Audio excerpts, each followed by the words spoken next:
جب اپنی بہن کا خون دیکھا تو آخر ان کو ترس آیا اور ان کا غصہ شانت ہو گیا اور کہا کہ تم کیا پڑھ رہی تھی، مجھے دکھاؤ۔ پھر جب حضرت عمر رضی اللہ تعالیٰ عنہ نے قرآن کو پڑھا تو کہا کہ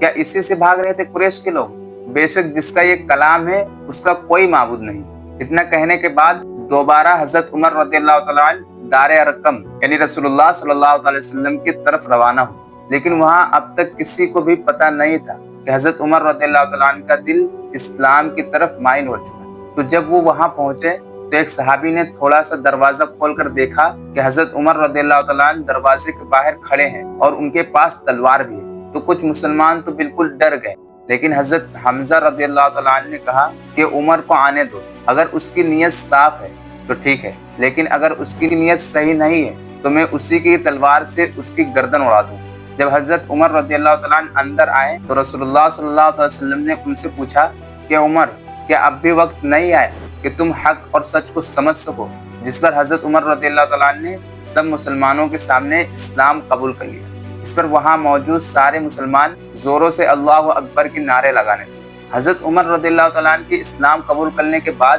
مسلمانوں کے حالات بالکل بدل گئے، کیونکہ ان سے پہلے جس نے بھی اسلام قبول کیا تھا تو اس میں زیادہ تر کمزور اور غریب لوگ تھے، اس لیے ہمیشہ چھپ کر اسلام قبول کرتے تھے۔ لیکن حضرت عمر رضی اللہ تعالیٰ عنہ اسلام قبول کرنے کے بعد سب سے پہلے اپنے ماموں ابو جہل کے گھر گئے اور انہیں بتایا کہ میں اسلام قبول کر لیا اور مسلمان ہو گیا۔ تو ابو جہل نے کہا کہ کیا کہہ رہے عمر، یہ ہو ہی نہیں سکتا کہ تمہارے جیسا آدمی اسلام قبول کر لے، کیونکہ حضرت عمر رضی اللہ تعالیٰ عنہ کی پچھلی ساری زندگی اسلام سے بالکل الٹ تھا اور اسلام کے بہت سخت مخالف تھے، جیسے ویڈیو میں آگے آپ نے سنا۔ اور پھر بہت جلد ہی یہ خبر پورے مکہ میں پھیل گئی اور سب کو پتہ چل گیا کہ عمر اسلام قبول کر کے مسلمان ہو چکے۔ یہ تو تھا حضرت عمر رضی اللہ تعالیٰ عنہ کی زندگی کے بہت سخت مخالفت اور اسلام قبول کرنے کا واقعہ۔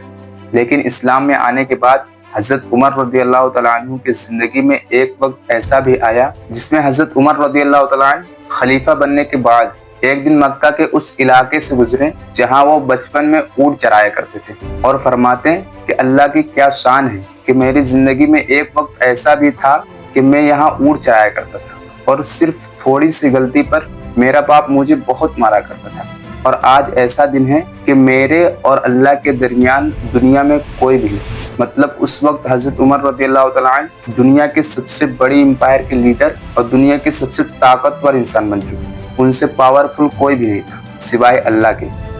لیکن دنیا کے سب سے بڑے امپائر کے لیڈر ہونے کے باوجود حضرت عمر رضی اللہ تعالیٰ عنہ کی عاجزی اور انکساری کا یہ عالم تھا کہ ایک بار حضرت عمر رضی اللہ تعالیٰ عنہ اپنے خادم کے ساتھ شام کے وقت مدینہ شریف کے علاقوں کا دورہ فرما رہے تو چلتے چلتے ایک جگہ رکے اور دیکھا کہ تھوڑی دور پر ایک کیمپ ہے جس میں آگ جل رہی ہے۔ حضرت عمر رضی اللہ تعالیٰ عنہ اپنے خادم کی طرف دیکھ کر کہا کہ اتنی سخت سردی میں کون ہو سکتا ہے، اور پھر فرمایا کہ میرا خیال ہے کہ شاید کوئی قافلہ ہے جو سردی کی وجہ سے یہیں ٹھہر گیا ہو، چلو چل کر دیکھتے ہیں، شاید کوئی ضرورت ہو تو۔ جب آپ رضی اللہ تعالیٰ عنہ وہاں پہنچے تو دیکھا ایک خاتون اپنے چھوٹے چھوٹے بچوں کے ساتھ وہاں رہتی ہے، جس نے چولہے پر ایک برتن رکھا ہوا ہے جیسے کھانا بنا رہی ہے، اور بچے اس کے پاس بیٹھے مسلسل رو رہے ہیں۔ حضرت عمر رضی اللہ تعالیٰ عنہ سلام کرنے کے بعد اس خاتون سے پوچھا کہ تم کون ہو اور یہ بچے کیوں رو رہے ہیں؟ تو خاتون نے جواب دیا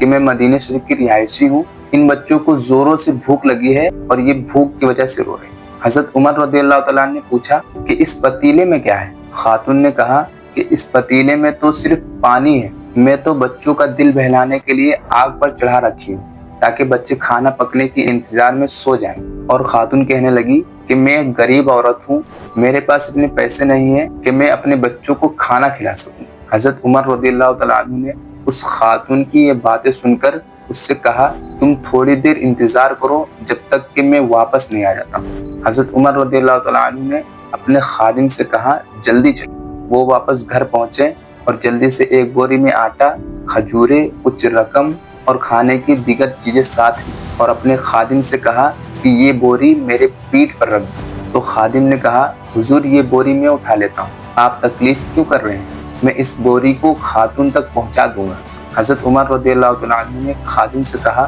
کہ آج تو میرے حصے کا بوجھ اٹھا لے گا لیکن کیا قیامت کے دن بھی اٹھائے گا؟ تو خادم حضرت عمر رضی اللہ تعالیٰ عنہ کا یہ جواب سن کر خاموش ہو گئے اور وہ آٹے کی بوری اٹھا کر آپ کی پیٹھ پر رکھ دی اور پھر اس خاتون کی طرف چل دی۔ اور تھوڑی دیر بعد جب وہ وہاں پہنچے تو خاتون آپ کو سامان کے ساتھ دیکھ کر حیران رہ گئی۔ حضرت عمر رضی اللہ تعالیٰ عنہ نے وہ بوری اتارا، اس میں سے آٹا نکالا اور آپ خود بیٹھ گئے کھانا بنانے اور کھانا بنا کر خود اپنے ہاتھوں سے نکال کر اس خاتون کو دیا اور کہا کہ جاؤ اسے بچوں کو کھلا دو۔ یہاں تک کہ سب بچوں نے پیٹ بھر کر کھانا کھا لیا اور خوش ہو گئے۔ پھر وہ خاتون کہنے لگی کہ اللہ پاک آپ کو جزائے خیر دے، حقیقت تو یہ ہے کہ آپ ہی امیر المؤمنین بننے کے لائق ہو، لیکن اس وقت حضرت عمر رضی اللہ تعالیٰ عنہ نے یہ نہیں بتایا کہ میں ہی خلیفہ اور امیر المؤمنین۔ سبسکرائب